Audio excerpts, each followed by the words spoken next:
Good morning, everybody. Welcome to First Friday Lunch. I am Tina Holland, and I am getting some background noise.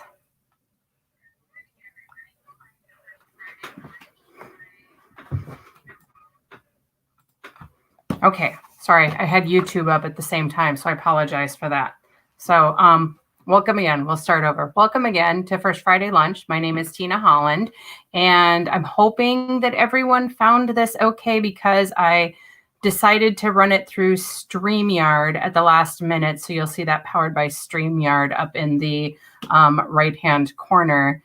That for those of you that are kind of following along, I guess. I don't know. Anyway, so hopefully this is coming through okay. If you are unable to find it, it will be posted up on YouTube, and then you'll be able to catch up or whatever. So I'm Tina Holland. This is First Friday Lunch. Every first Friday of the month, I talk about writing and topics relating to writing. And this month, we are talking about business, the business of writing. And so much like everything else I do, I created a little, I don't know what acronym, I guess. So this is the ABCs of writing. So we'll just leap right into it. First of all, I hope that you guys are all doing well in this time of sheltering. And I'm hoping we may have more people or not this time around because of the people working from home. So maybe they're able to get away and view us for lunch. Late lunch on the East Coast, pretty much lunch in Central and Mountain Time, and brunch for those of you out on the West Coast, and way earlier than that, breakfast maybe if you're further west. So the ABCs of business, and this is kind of just to talk about how it relates to writing, but I have an A, a B, a C, and actually a D. And so I kind of wanted to talk a little bit about the business of writing. Like, this is the real basics of what you need to know, I feel. So there's going to be more or less, but I feel like everything you need to know about writing is, other than craft and the actual writing process, we're talking about the business end of it, you kind of falls into these three categories. So I will just leap right into it. The first thing is you need an author platform. And an author platform is an established media through which an author connects to their readers. So this is how readers find you. A lot of people would think of this as a website, or maybe your publisher's website if you're published. I like the idea of having a website as a launching pad for all my other platforms. So for like your social media and stuff like that. So some of the types of media that you would have are going to be advertising. So, and this is like print, your blog, and your website. That's kind of what I look at when I'm thinking of like advertising, because when you're either looking at advertising, like taking out a print in magazine or newspaper, your books are also a form of advertising. They end up being word of mouth and getting posted for reviews and those sorts of things. That's a form of advertising. Blog, where you blog about the topics, you blog about your book, you blog about yourself as a writer, and then your website. And we talked about that, like that being a launching pad for how you would start your author platform. The next one is broadcast. So this is TV, radio, and then also I would count YouTube, like what we're doing right now. This is a form of me reaching out to readers, because not only do I write romance in sci-fi, fantasy, and paranormal, as well as contemporary, I also write a nonfiction book. So this is a way for me to connect to those readers. So that's one way. And then the last one is social media. And this is such a big category. Some of the social media sites that I have are Facebook, Twitter, YouTube, Pinterest. I just got started on Instagram. And then like Goodreads, I guess that's a kind of social platform. So I think when you go and you look, how are your readers going to find you? And there's so many more there's new platforms coming out every day. And a lot of the younger generation, like if you write young adults, you probably are more familiar with the platforms that those readers are on, versus most of my readers are probably on Facebook and Twitter. I mean, I would probably say 80% of them are on those two platforms. So But when you go to create an author platform, I think at the very least, you probably need to have either a Facebook, a Twitter, or maybe a blog.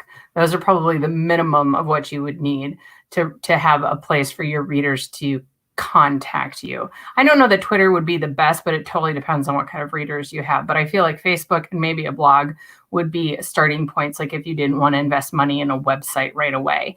Although I do think a website is, I feel for certain authors, it's almost necessary. I feel like the more books you have, you kind of need a launching pad for those, but you could take a blog and, point a website to a blog. So that's getting very technical and not to what I understand, but I think you need some sort of platform for readers to find you. And these days now you can even take Facebook and you can make it into like a page and you can sell on Facebook. Like if you are a self-published author or an indie author, you could do that.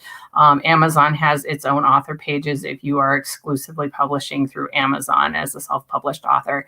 So there's ways to get around it, but basically you have to have probably an online presence these days in order to connect with readers. It's just, there's no getting around it. So one of the things too, I think in broadcast and author platforms would be in like speaking engagements. I guess you would think of that more as a speaking media. So if you did like talks at libraries, talks at bookstores, other conferences, that's a way to connect with readers too.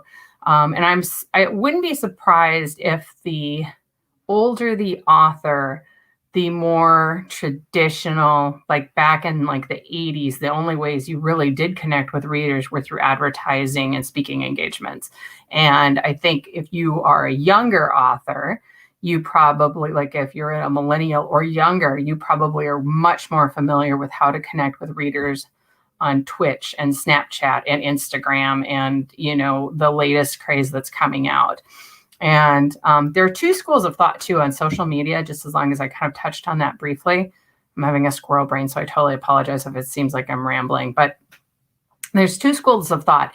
And one of them is anytime a social media platform comes up, you should go ahead and apply for your name on that platform. If for no other reason, just to reserve your name. Or only use social media to if you're going to use it. Like if you're never going to tweet, then don't sign up to be on Twitter because you're never going to tweet. I don't know. I could see both of this either way. Like back in the day, about 10 years ago, 10, 15 years ago, when I published my first, I had a MySpace present, and I don't even know that MySpace exists anymore. And I got onto Facebook much later. So I don't have my name on Facebook. I think Naughty Dutch Girl is my name on Facebook, but I didn't get my name. So I can see the thought process on going ahead and reserving your name as these platforms. Same thing with Twitter. I was on Twitter much later, so I don't have my Twitter handle is not my name. And that may be good or bad depending on what kind of anonymity you want. So I think that's just things to be aware of. If you like to use a certain platform, by all means, or it looks like it might be similar to another platform you use, and like Facebook kind of outpaced MySpace, if you feel like you're going to go to that, maybe reserve your name sooner rather than later. So those are my thoughts. The questions you can answer, I believe it's this side. I got my camera's back on this side over here in the comment section of YouTube. You can go ahead and put your questions. So, and I'm hoping they'll show up here on StreamYard. I had YouTube up at the same time, so I'll maybe pop into YouTube and see if I can see it if I don't see any comments on here. So, okay, so that's the A. So the B is budget. So a budget is a financial plan for a defined period to include costs and expenses. And a budget is important if to track your costs for if you're taking classes online and you're paying for them, if you're going to a conference.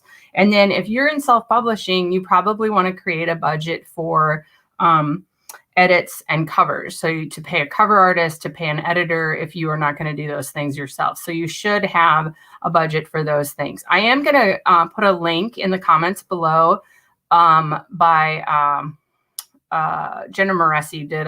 It's a quick and dirty budget, but it's simple. It should be easy for a lot of people to follow just on how to budget if you are not yet published. And then also if you're planning on those self-publishing expenses, that's a very good way to do it. I have a budget. I was not a very good budgeter early on, but these days I go ahead and I budget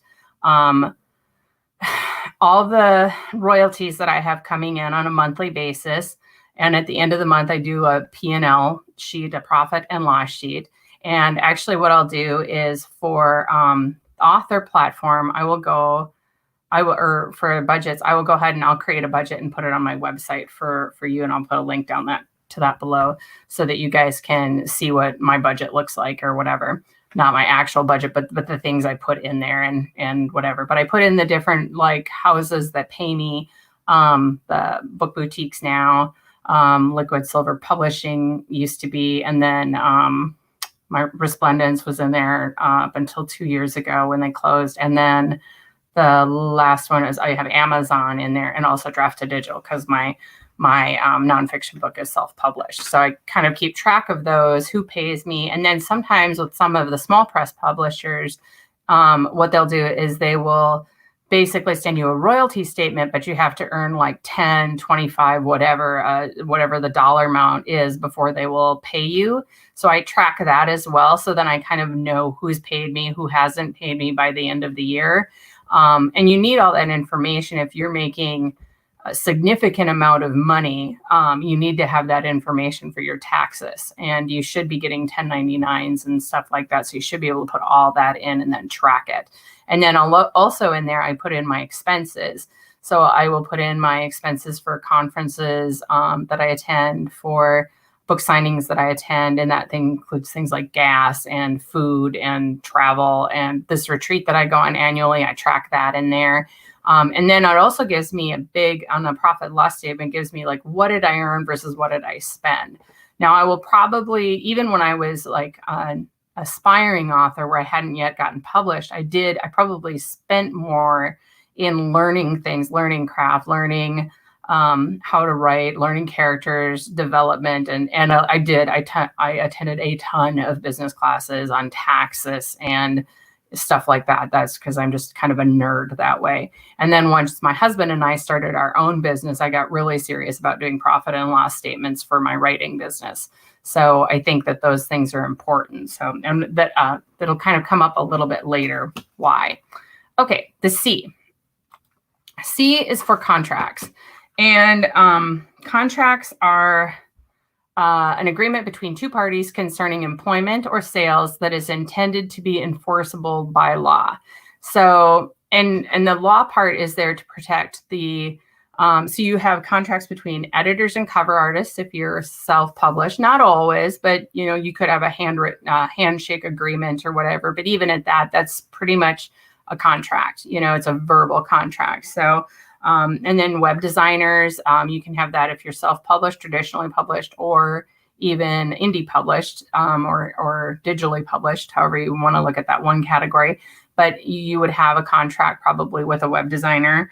And then when you're traditionally published, you get into the more like agents, publishing houses. And if you're like me, where you're looking to get your books out on audio, you have contracts with narrators. So without getting too inky into what the contract piece of it is, and we could do a separate conversation on that, or if you guys have questions about that, you can just post them in the question area.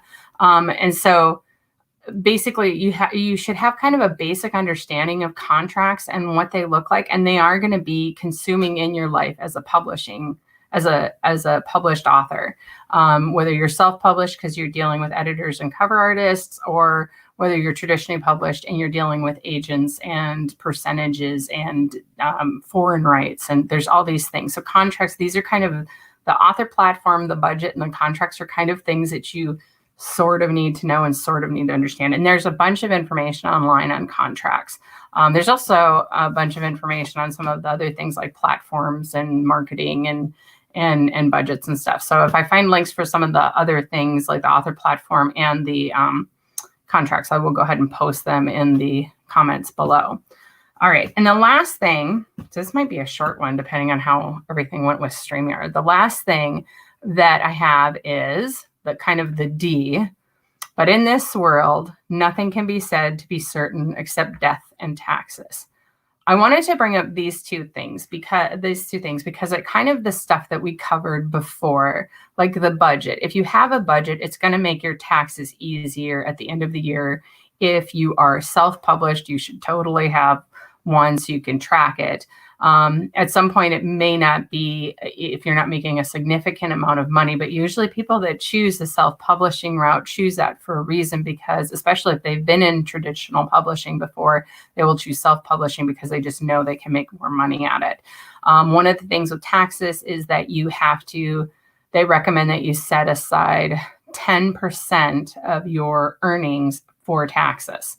So if you make $50,000 a year, you should set aside $5,000 to pay taxes, because there's a link below on this that Alexa Dunn, I'll put it below. Alexa Dunn did one on covering the taxes part of writing or whatever on this particular thing, because I wasn't aware of this, but apparently there was an author who had earned a rather large 6-figure sum and didn't set any of it aside for taxes because she didn't know she had to.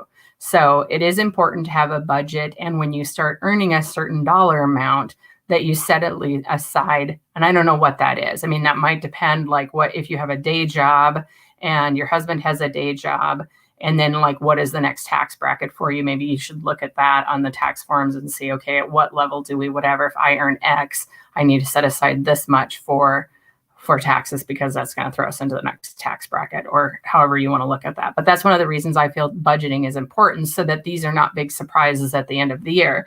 And actually, if you are earning a significant amount of money, you can put a line item in your budget to say, 10% to taxes or whatever. So that it's just something that you should probably know how to do.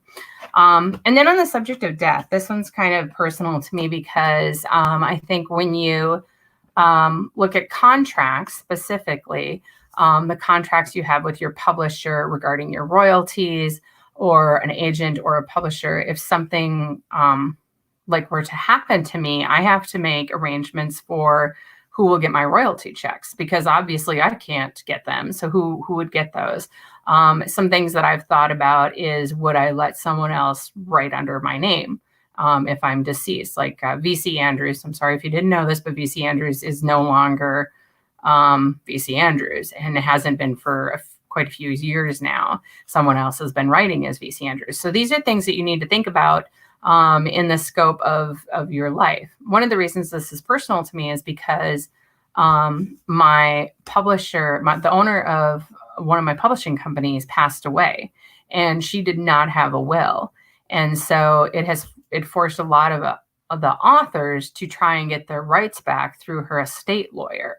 And those are the kinds of things, like if you are, even like if you're like with an agent and the agent leaves like the company, those are some things you should ask, like what happens when you leave the company? What happens if your agent dies? What happens if your editor dies? What happens, those types of dramatic changes, what happens to you as an author?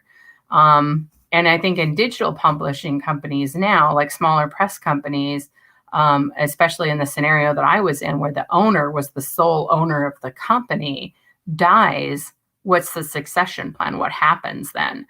And I don't think you have to ask those questions right up front, but these are things you should be aware of. And one of the issues that I had, and some of the other authors have, is if we had all our contracts digitally, I was fortunate enough that I got all my rights back without having to, track down like the thumb drive that I put the contract on. But I had a couple that were printed out, and now I'm like, nope, I will print all of them out and have a hard copy and keep it in a file. And then if something happens, I have that so that I can get my rights back. So so thinking about death and taxes and all these things that we talked about in budgets and contracts specifically, which tends to be a little more of the business end of the writing piece, are important. And that's sort of why.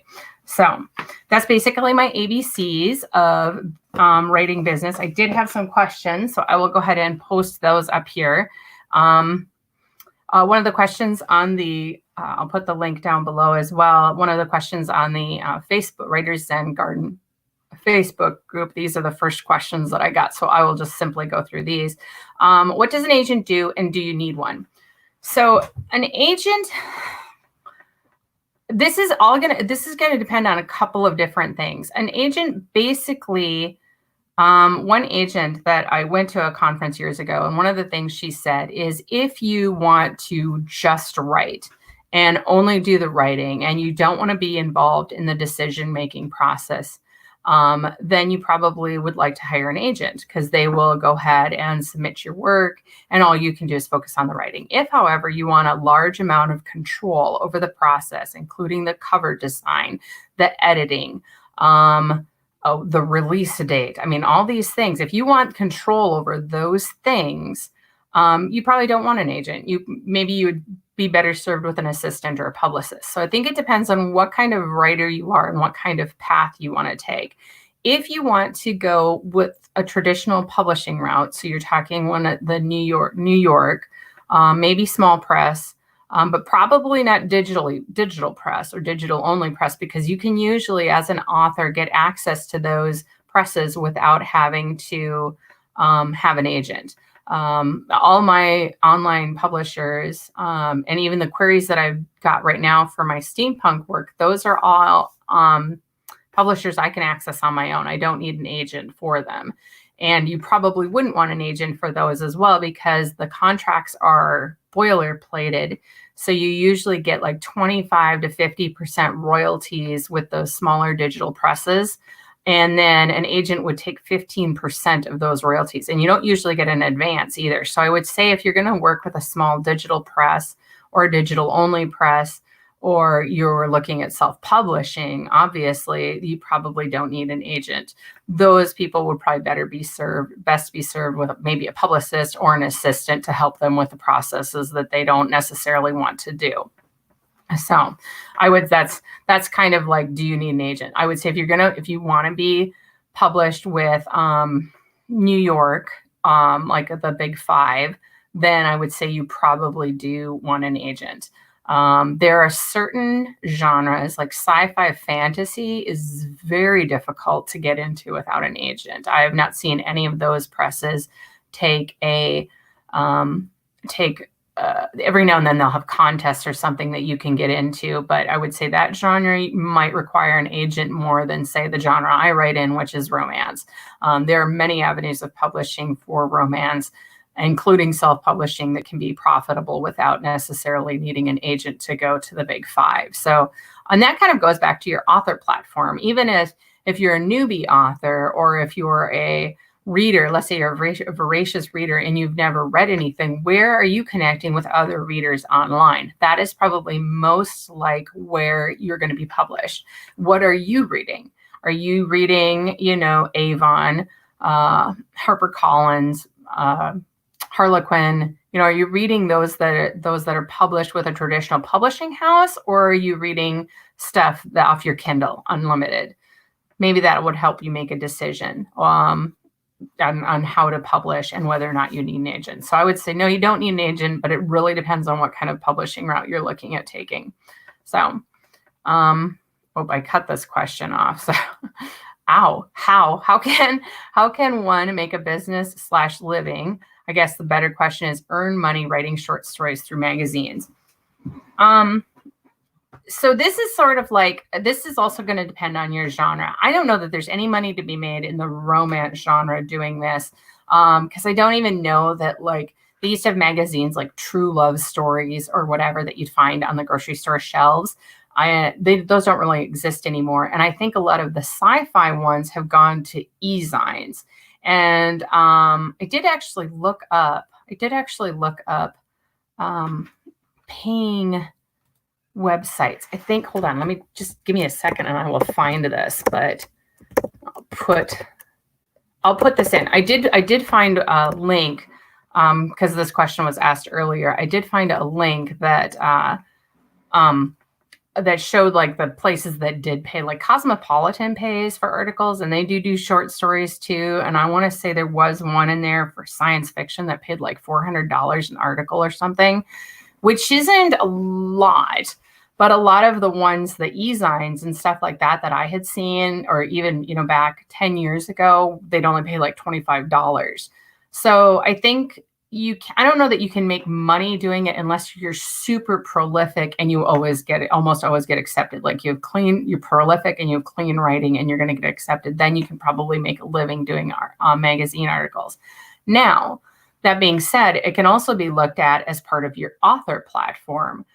Maybe you wrote a short story, but you typically write novels and you want to find a home for it. And you could go ahead and submit that to magazines. I almost think these days you'd be better off doing a serialized platform like Wattpad or Radish, or I'm trying to think of some of the other names of the ones I have out there. I almost think that would be better because you would have like, I think it's a per read, like a per read click or something. I guess I don't know how that works. I mean, you'd have to look at their contracts because I've kind of explored that a little bit, but even my short stories are probably, I don't think I'd want to draw them out. If you used to write fan fiction, Wattpad and Radish might be very good for you to go ahead and try and monetize with original characters. It might be because you get feedback. So a lot of the things that writers like about fan fiction, they might like about Wattpad and Radish. So, I mean, I would look at maybe at those platforms, but honestly, I would look at it a little bit like you're writing it just to kind of get your name out there as part of a promotional effort, but not necessarily making a steady stream of income. So unless, like I said, you're prolific, clean, and maybe like in demand, like you're known for writing short stories. And then I guess too, some money is better than no money, but I don't think you're gonna break the bank with whatever you pull in because of the way that they pay you. Like they pay you by the article, they don't pay you by the word, by the read, by the sales or whatever. So I feel like maybe with a lot of these serialized applications that are out there like Radish and Wattpad, there might be a better money-making opportunities for writers that write short and write that in that style. Okay, next question. What are some marketing tips for your book? So one of the things, I will actually do this on my website as well, is I think that everyone should have a media kit. Once you have a publishing date or you've written it, and you're maybe in talks with, like if you're self-publishing, you've written the book and you're in talks with the cover artist or you've got the cover. Actually, once you have the cover, you should have a media kit. And then you go ahead and you package up a media kit basically on like when your book is coming out, the title, the blurb, the date it's coming out, maybe an excerpt, the genre it falls in. But that's like a really good thing to have too, because then like I happen to do interviews or spotlights. It's usually Saturday Spotlight on my blog.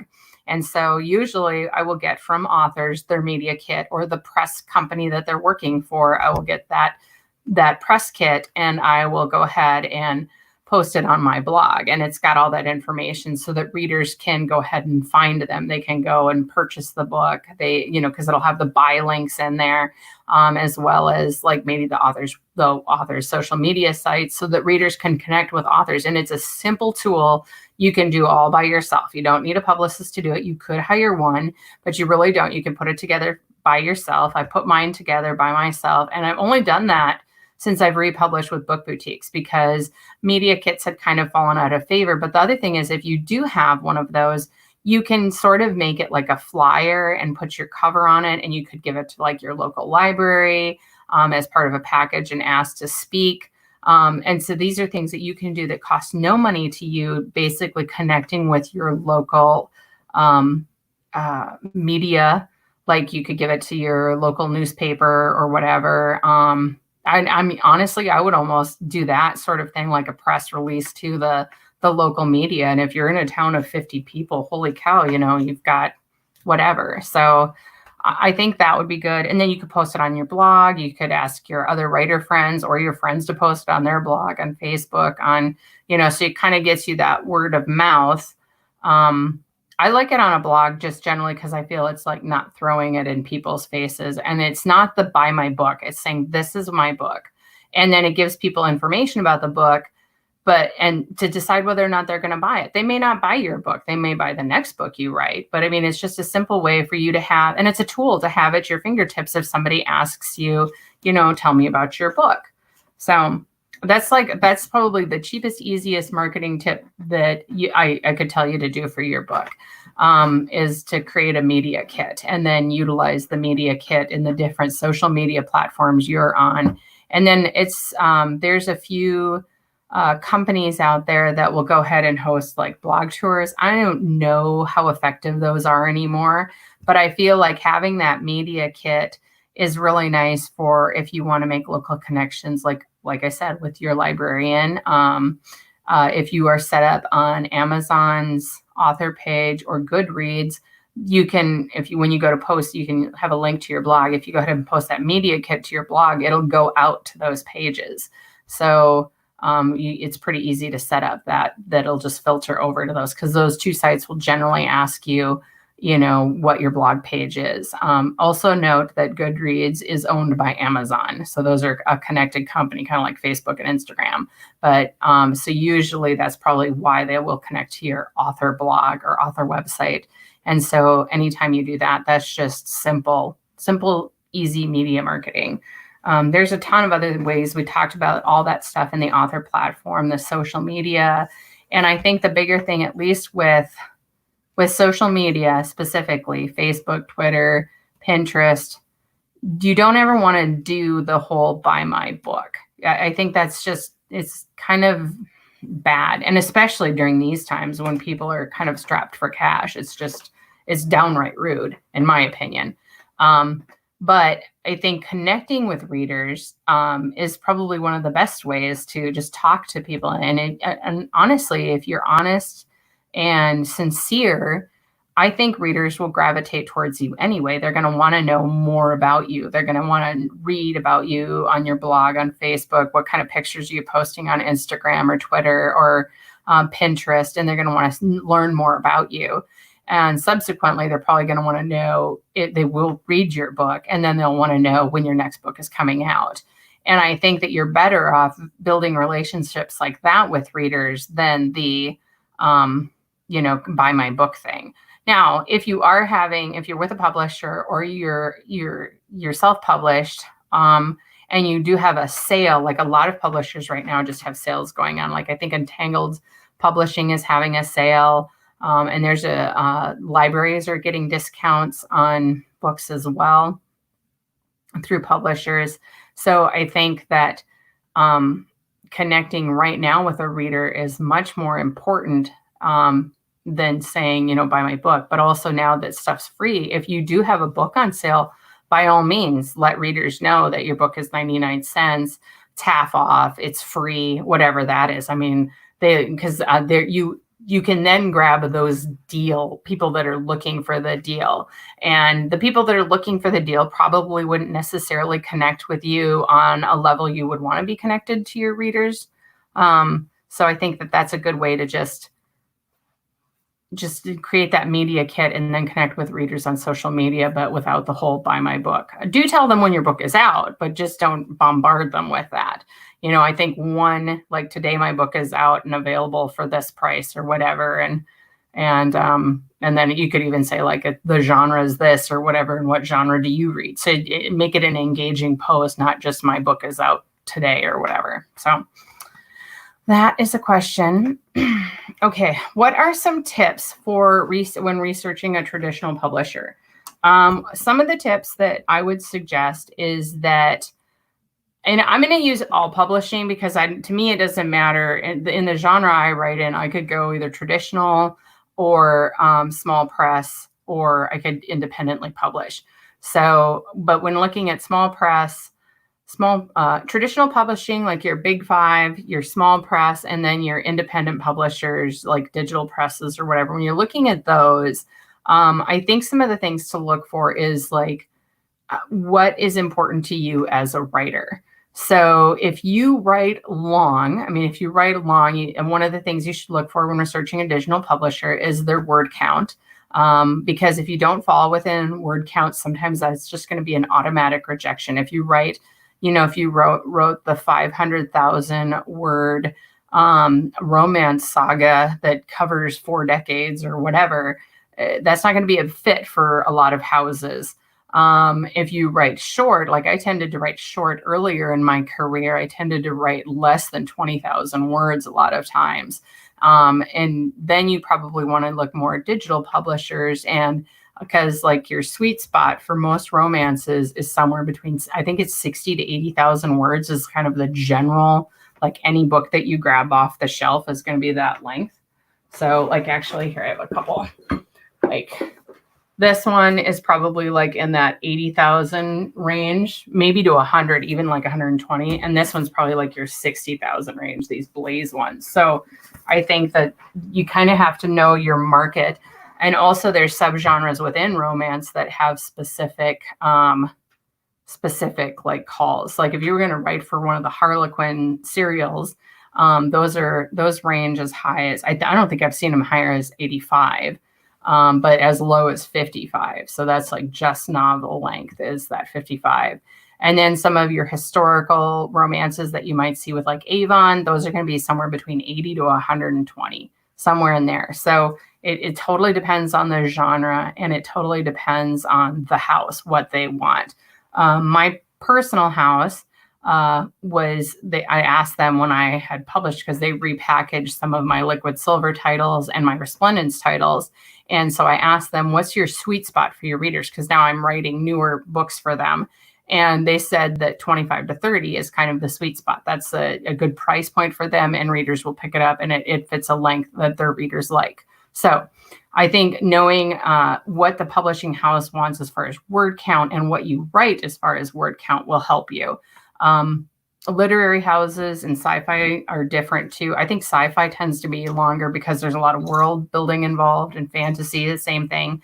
So I think that like Tor and Raw and those kinds of sci-fi genre orbit, they all kind of take longer style romances. So I think looking at word count is one thing you should look for in a traditional publisher. Also, whether or not you need an agent. Not all traditional publishers require agents, although they do help. And then I think you should also, if you're like me and you write series, those are not popular right now with publishers. I don't know why. I know in romance, trilogies are popular, but agents are saying they don't really want series. They want standalone titles. So I think that if you kind of need to look at whether or not you write serials, or whether you write like what style your writing is, like what's going to be the best fit. So that, and then if you write a series, that's another thing to look at. I think contract length is important, but I work mostly with smaller presses, or have up until this point, just because of the length of my writing. So I think contract length is important. I think, hold on just a second. I'm going to check something here. I'm getting some weird notes on here. So I just want to make sure I'm not missing. Contract length, like, is it 1 year? Is it 7 years? The royalty percentage is important to me. How much money are they going to take? Like I said, in my experience with smaller digital presses, 25 to 50% is average. When you get into the larger houses, or the big five, I think I've heard it as low as 5. That sounds really low to me, but I think 7% is for print is kind of average. But honestly, I think if you go any lower than 25% on royalties for, that's nothing. If you go any lower than 25% on royalties in a digital press, I feel like that's too low. They better be doing something pretty fantastic to pay you less than 25%. So, because the overhead on digital publishing is relatively low for them. So, because usually in digital press, everybody's getting paid a royalty from the cover artist to the cover artist, the editor, and the writer. The writer probably usually gets the highest royalty out of all of those, but everybody gets a percentage, and usually there's enough left over for the publishing company to make their money. So that's something when researching a traditional publisher, the royalty rates, the royalty payments, the length of contract, character ownership would be another thing. Once you give them your book, do they own your characters or do you own your characters?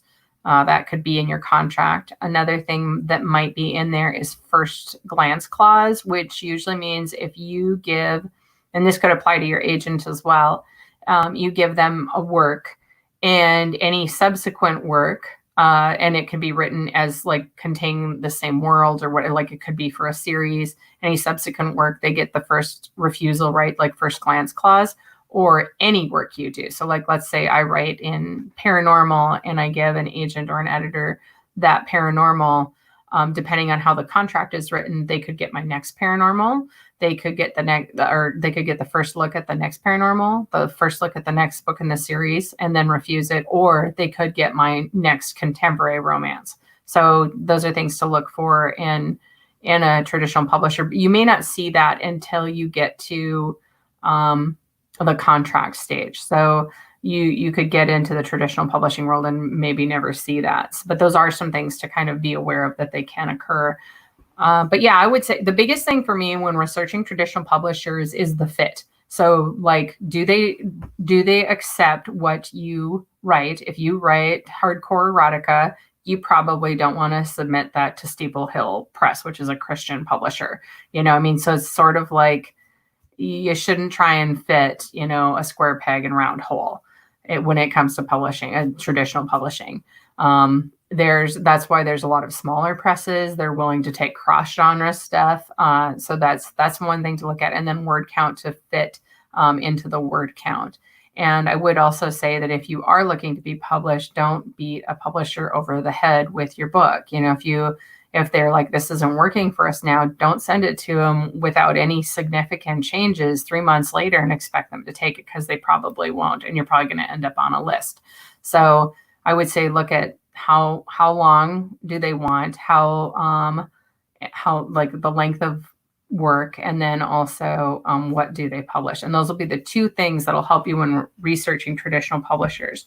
A couple of things to look at too is there's Twitter pitch parties are becoming a thing. So if you finished a body of work and just like Google Twitter pitch parties, and you'll find like all these Twitter pitch things that come up where agents and editors, usually traditional publishing, but also small digital presses as well, are looking at works. They're looking to acquire new authors.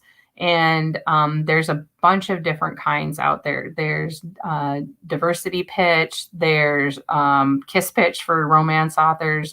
There's SFF pitch for sci-fi fantasy authors. There's like, if you write in a genre, there's probably a pitch for you. Children's books, those are, there's a ton of those out there. And then the other thing I would look for is, once you're on Twitter, you can do what's called hashtag MSWL. I'll write this in here for you.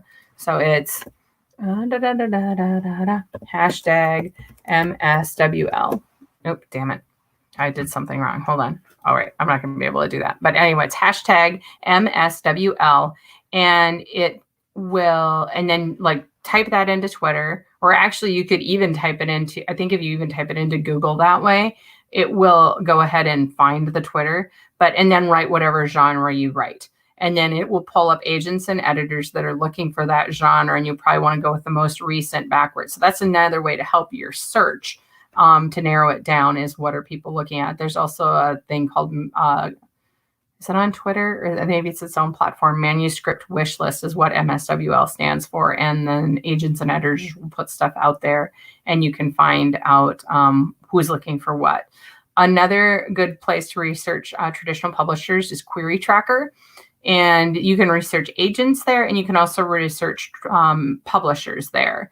That is a great way. That is a great place to research agents, because you can find it'll actually help you track your queries. So as you submit queries, and a lot of the agents and editors that are on Query Tracker are also on Query Manager. So a lot of their stuff will go straight through to Query Manager. But once you submit it, it'll give you a timeline of what their average turnaround time is on acceptances and rejections, which is really handy if you're multitasking. Like that's what I'm doing right now is I've got a work out on submission, my steampunk's out on submission, and then I'm trying to also work on a Regency and finish up a contemporary. So I can kind of just Query Tracker's managing that for me. I also manage it in an Excel spreadsheet, but I can do that too. I can go ahead and post on my website my tracker sheet for traditional publishers, like what I look for. So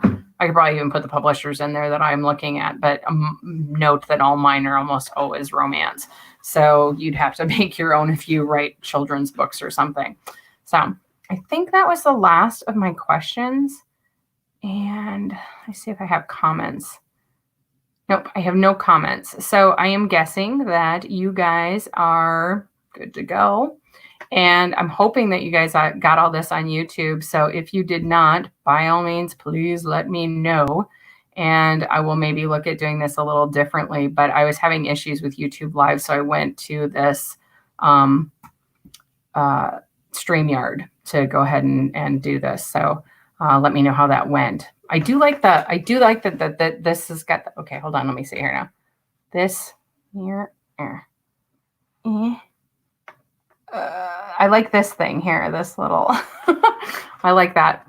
Anyway, okay, so that is all I have for this First Friday lunch. I will do another one next month. Let me look on my phone and see what that date is going to be. And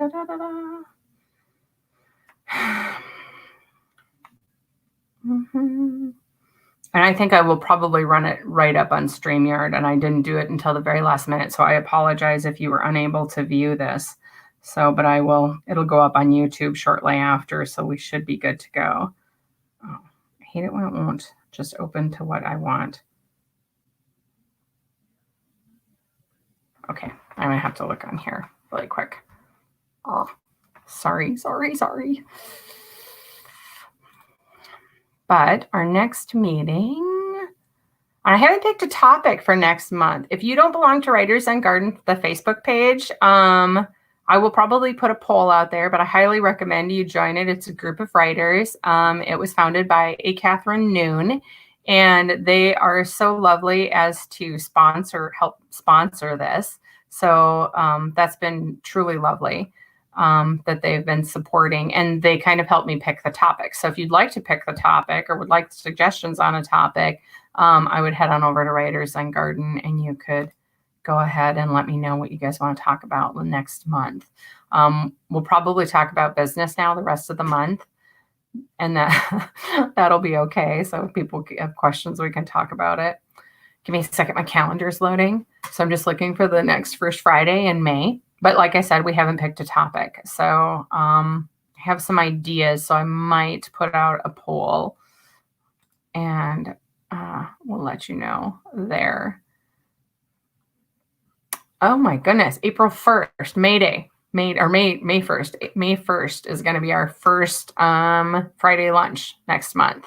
So May 1st, 12:30 Central Time, 1:30 Eastern Time, 11:30 Mountain Time, and 10:30 a.m. brunch for all you on the West Coast.